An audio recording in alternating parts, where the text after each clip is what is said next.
Hello everyone, this is Jayant और आज हम लोग नया वाला थोड़ा नया मैथ्स करेंगे। ठीक है, मेरे साथ है कुछ मेरे बंदर स्टूडेंट।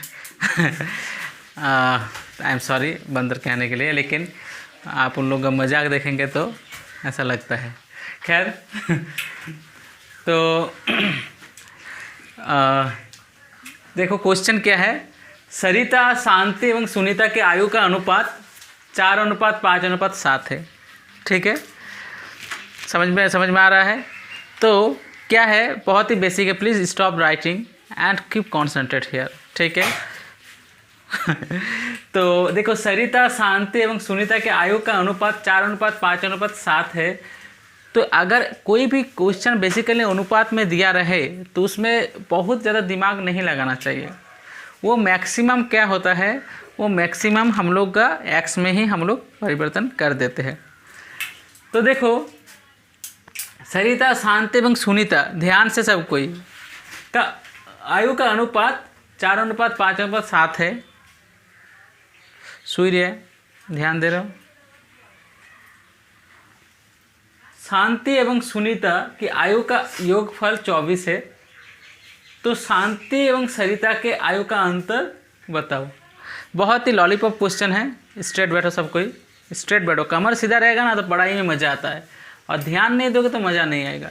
तो देखो, सरिता को हम लोग माना, सरिता के आयु क्या है, क्योंकि ये कोमा में है। सरिता, शांति, सुनीता, तो क्या हो गया, सरिता 4x, शांति 5x और सुनीता 7x। समझ में आया समझ में। अब देखो, यहाँ पर लिखा गया है कि शांति और सुनीता, ध्यान से देखना, शांति और सुनीता, ध्यान दे रहे हो ना तो नहीं। शांति और सुनीता की आयु का योगफल 24 वर्ष है। ज़्यादा दिमाग मत लगाओ, किसी को समझ में नहीं आ रहा, सिर्फ देखो, ऑटोमेटिक समझ में आ जाएगा। तो इसका आयु का योगफल कितना है, 24 है। तो शांति कितना है, शांति है 5x और सुनीता क्या है 7x। इनका योगफल 24 हो गया। यही ना बताया गया है क्वेश्चन में, प्रश्न अनुसार है ये। तो 12x 7/5 12x = 24। तो x अगर हम लोग इधर रहेंगे तो 12 इसके साथ गुना है तो वो इधर जाके भागा हो जाएगा। तो 12 दूनी 24।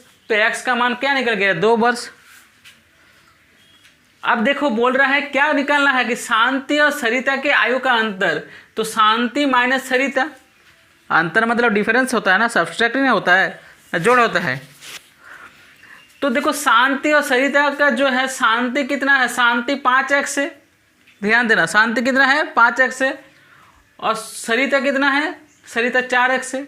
तो 5x - 4x तो कितना हुआ, x मतलब 1x। x मतलब क्या है, 1x। तो x का मान कितना है, 2 वर्ष। तो इसका आयु का अंतर क्या हो गया, 2 ईयर्स, 2 वर्ष। बोलो, इस क्वेश्चन में कुछ समझने का है। बहुत ही लॉलीपॉप क्वेश्चन है, बहुत ही आसान। इतना आसान क्वेश्चन नहीं मिलेगा। ठीक है, ये सब क्वेश्चन देखो तुम लोग का नवोदय में आता है। छोटे छोटे जो बाकी सब एग्ज़ाम होते हैं उसमें भी आता है, जैसे नेतरहाट या इसके अलावा तुम्हारा सैनिक स्कूल, ये सब में आता है। तो देखो, अब नेक्स्ट क्वेश्चन हम लोग चले जाते हैं, नेक्स्ट क्वेश्चन में जाते हैं। ठीक है, तो इस क्वेश्चन को देख देते हैं कि ₹875, क्या लिखा है, ₹875 मतलब 875 6 वर्ष वार्षिक ब्याज की दर से उधार दिए गए हैं। मतलब आप बैंक गए हो, बैंक में बोले कि मुझे 875 रुपये उधारी दीजिए। तो बोला कि देखो, 1 साल में तुम्हें 6% इस पर इंटरेस्ट लगेगा, मतलब क्या लगेगा, ब्याज लगेगा। समझ में आया। आप बैंक गए हो, बैंक का नाम है मतलब स्टेट बैंक ऑफ इंडिया, और बृष्टि नाम की कोई लड़की जो है उधार लेने गई है 875 रुपये। बोला कि 6% ब्याज लगेगा। तो बृष्टि राजी हो गई, हाँ 6% ब्याज में दूंगी।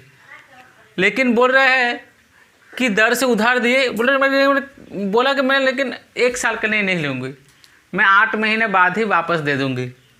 तो 1 साल के लिए 6% है, 8 महीने के लिए थोड़ा कम होना चाहिए।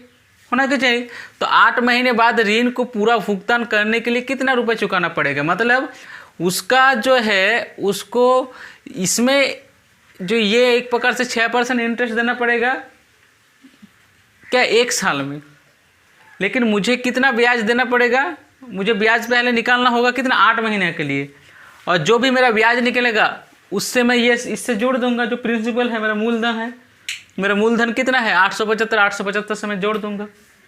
बहुत ही आसान है ना।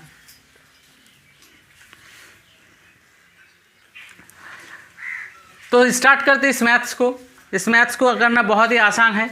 तो सबसे पहले आपको पता होना चाहिए कि हम लोग का यहाँ पर एक फार्मूला होता है। वो फार्मूला क्या है कि एक फार्मूला आपको याद रखना चाहिए कि हम लोग को पता होना चाहिए कि P क्या है यहाँ पर। तो P है हम लोग का 875, हम लोग का R क्या है, R है हम लोग का 6%, और हम लोग का देखो T कितना है, T तो T है 8 महीना, 8 मंथ्स, होता है कि नहीं। तो देखो मंथ्स को अगर ईयर में चेंज करना है तो मुझे 12 से भाग देना चाहिए। कितने से भाग देना चाहिए, 12 से। समझ में आया क्यों देना चाहिए, क्वेश्चन आना चाहिए क्यों, क्योंकि हम लोग को पता होना चाहिए 12 मंथ बराबर कितना होता है 1 ईयर, होता है कि नहीं। तो 12 गुना इसके साथ 1 मंथ जुड़ा हुआ है कि नहीं। हम लोग 12 गुना 1 मंथ लिख सकते हैं कि नहीं, मतलब 12 गुना 1 मतलब 12 मंथ ही हुआ। हाँ या ना में आंसर दो।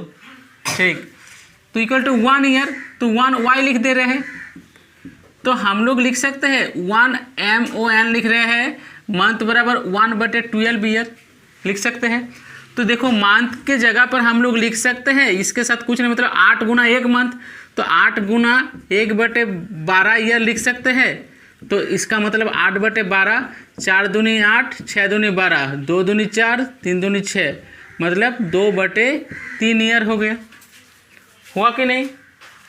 अब हम लोग देखो एक फार्मूला होता है, ये फार्मूला आशा करता हूँ सबको पता होना चाहिए। एक ही फार्मूला याद रखना, SI बराबर P into R into T/100।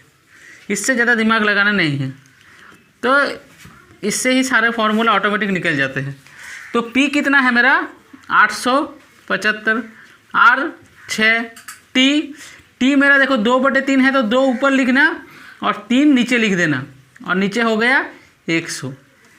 Simple हिसाब करो, ज़्यादा दिमाग मत लगाओ।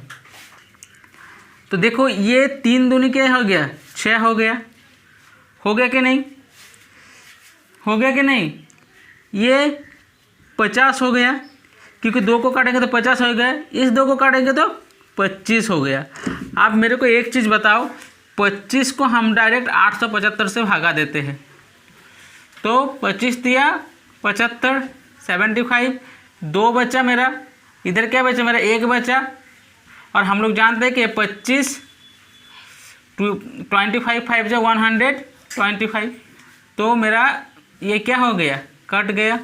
मतलब और हम लोग क्या लिख सकते हैं, हम लोग लिख सकते हैं, दिख रहा है ना मोबाइल में, 875/25, इसको काटे तो कितना हो गया 35। तो ऐसा ही हम लोग का क्या निकल गया ₹35। समझ में आया इतना, ऐसा ही क्या निकल गया ₹35। हाँ ठीक दिख रहा है। अब देखो ध्यान से, अब हम लोग इसके बाद हम लोग लिख सकते हैं, A बराबर क्या होता है P प्लस SI।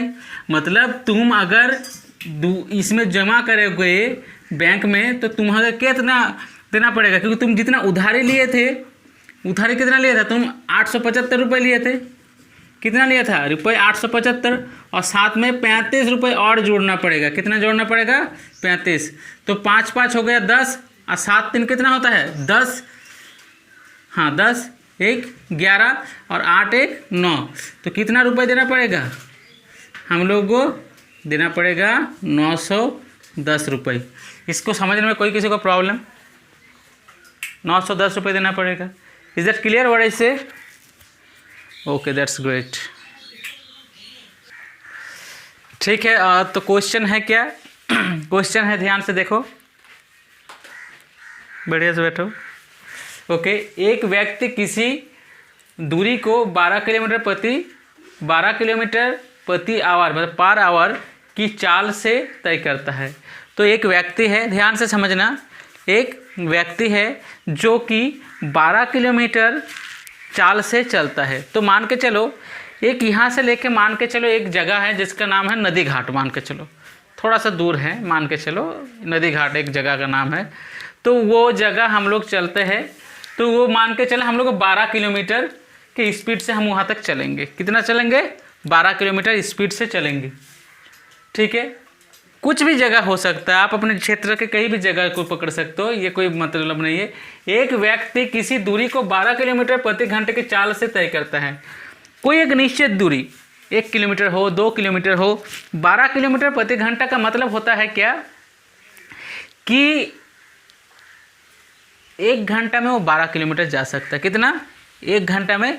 कोई भी बेसिकली कोई भी आदमी अगर पैदल चलता है, अगर धीरे धीरे पैदल चलता है तो वो 1 घंटे में 12 किलोमीटर पहुंच जाएगा। समझ में आया क्या बोल रहा हूँ मैं?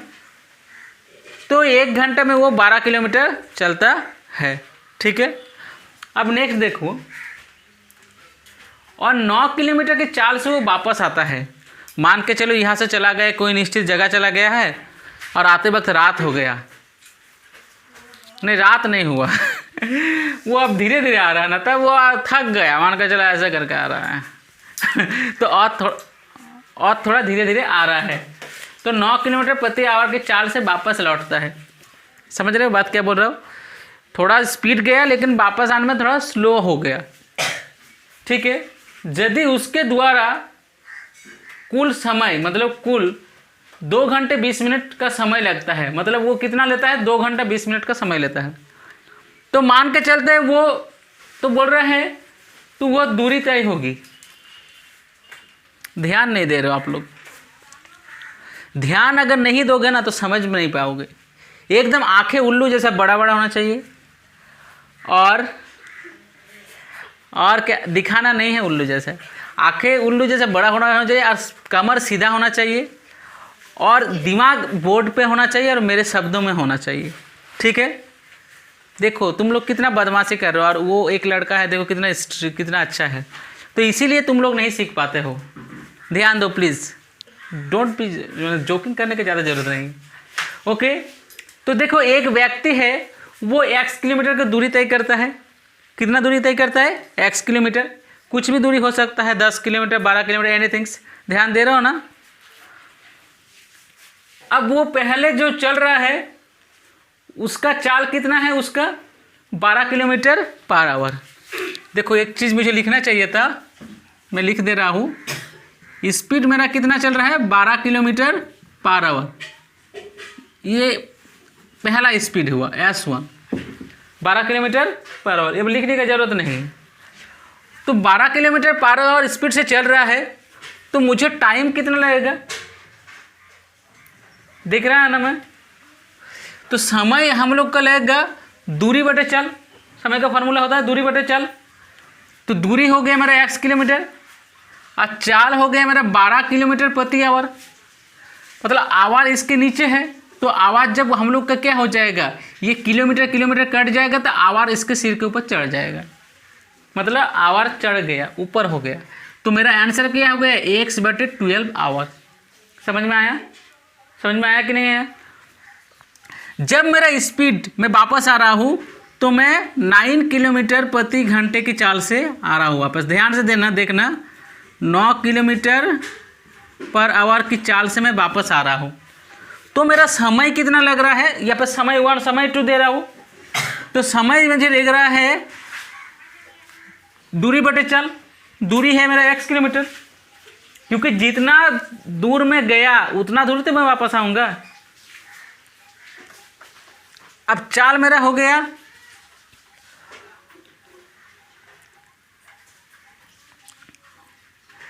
जितना दूर गया, ये नहीं चीज़ बोल रहा हूँ मैं, कोई भी जगह जा रहा हूँ फिर वापस लौट रहा हूँ, तो वो टोटल मेरा दूरी हो गया x। ठीक है, तो क्या हो रहा है, मेरा दूरी जो है वो कॉमन है। ध्यान से देखना, तो अब मैं कितना चल रहा हूँ? 9 किलोमीटर प्रति आवर। ध्यान से देखना, तो 9 किलोमीटर प्रति आवर, तो किलोमीटर किलोमीटर कट गया तो आवर ऊपर चला गया, तो x/9 आवर, x/9 आवर। समझ में आया? अब देखो अकॉर्डिंग टू क्वेश्चन, प्रश्न अनुसार तुम लोग लिख सकते हो, मैं थोड़ा शॉर्ट करके लिखा हूँ according to question. x plus x by 12 और x बटे 9 क्यों लिखा? क्योंकि ये मेरा कुल समय मुझे कितना लगा, 2 घंटा 20 मिनट। तो कुल समय मतलब ये भी तो समय ही है ना, इतना इसको समय लगा और इतना इसको समय लगा। इसका समय x के रूप में है और ये समय घंटे के रूप में है। देखो टाइम क्या होता है, 2 आवर 20 मिनट्स। तो हम लोग को पता होना चाहिए कि 1 मिनट बराबर होता है 1/60 घंटा। होता है कि नहीं होता है? अब तुम लोग एक चीज़ देखो, तुम लोग ना कभी कभार ऐसे देखते हो जैसे मतलब जैसे कुछ मतलब नया चीज़ देख रहे हो। अरे भाई सिंपल है, 60 मिनट बराबर कितना होता है, 1 आवर होता है कि नहीं, होता है कि नहीं? तो 60 के साथ कुछ नहीं, तो मतलब 1 मिनट छिपा हुआ है। तो 1 मेरा ऊपर और 60 मेरा चल गया नीचे, तो हो रहेगा ना 1/60। तो मिनट की जगह पर 1/60 आवर लिखे कि नहीं? समझ में आया इतना? मान के चलो 60 मिनट में मेरा 1 घंटा होता है वृष्टि। कितना होता है? 60 मिनट में 1 घंटा। ध्यान देखना, 60 मिनट में 1 घंटा होता है। तो 1 मिनट में भी 1 घंटा होगा। 1 मिनट मतलब क्या, 1/60। तो बस वही इतना दिमाग में रखना, 1/60 हो गया। तो ये 20 को मेरा काट दिया तो मेरा 3 हो गया, तो 1/3 आवर हो गया ये। तो इसको हम लोग इस टाइप से लिखेंगे, 2 पूर्णांक 1/3, 2 होल 1/3। ये इसके साथ गुना हो जाएगा, ये इसके साथ गुना हो जाएगा। तो 2 3 जा 6, 6 + 1 7/3 आवर्स, 7/3 आवर। इतना समझ में आया कि नहीं? तो देखो इसी का ही रूप हम लोग जानते हैं कि ये क्या होता है, ये होता है इसका एलसीएम किए तो इसका एलसीएम किए 36। तो 36 होता है, ये 12 से भागा जाता है और ऊपर वाला के साथ गुना होता है। तो हम लोग लिख सकते हैं 12 तिया 36, लिख सकते हैं कि नहीं? 12 तिया 36 और 4 9 जा 36। तो ये 3 है, ये 3 किसके साथ, x के साथ गुना हुआ 3x हो गया। और ये 9 4 के साथ गुना हो गया, तो सॉरी ये 9 4 36 को काटे तो 4 हो गए, तो 4x हो गया बटे 36। तो ये 7x/36 और 7/3 क्या है, इसके बदले में जो आया 7/3 आवर, आया कि नहीं आया? और ये भी तो आवर ही है। तो देखो इस तरह से क्या हो गया, ये 36 गुना होगा 7 के साथ, ये 7 गुना होगा 3 के साथ। तो 7x गुना हो गया 3 के साथ और 7 गुना होगा 36 के साथ। अब देखो एक चीज़ याद रखना, अगर समान रहे तो ये 7 7 कट जाएगा, कटेगा कि नहीं कटेगा? अब देखो ये मेरा कट गया, 7 7 कट गया। तो इसके बाद 7 7 कट गया, तो x गुना 3 हो गया = 36। तो ये देखो हम लोग एक याद रखना, ऊपर ऊपर कटता समान जब रहेगा, इक्वल रहेगा, तो 3 12 36, तो x = 12। तो x = 12 किलोमीटर क्यों हुआ? क्योंकि हम लोग का दूरी कितना माना था, मैं x किलोमीटर माना था, तो कुल दूरी। तो बात समझ लो, 12 किलोमीटर स्पीड के साथ मैं चला। कितना स्पीड के साथ चला? 12 किलोमीटर स्पीड के साथ चला, फिर वापस आया 9 किलोमीटर स्पीड के साथ। मुझे 2 घंटा 20 मिनट लगा। तो मैंने कितना दूरी तय किया? तो मैंने दूरी तय किया 12 किलोमीटर। समझ में आया? समझ में आया? बढ़िया से इसको 2-3 बार रिवाइज करोगे तो ऑटोमेटिक दिमाग में आ जाएगा, नहीं करोगे तो तुरंत भूल जाओगे।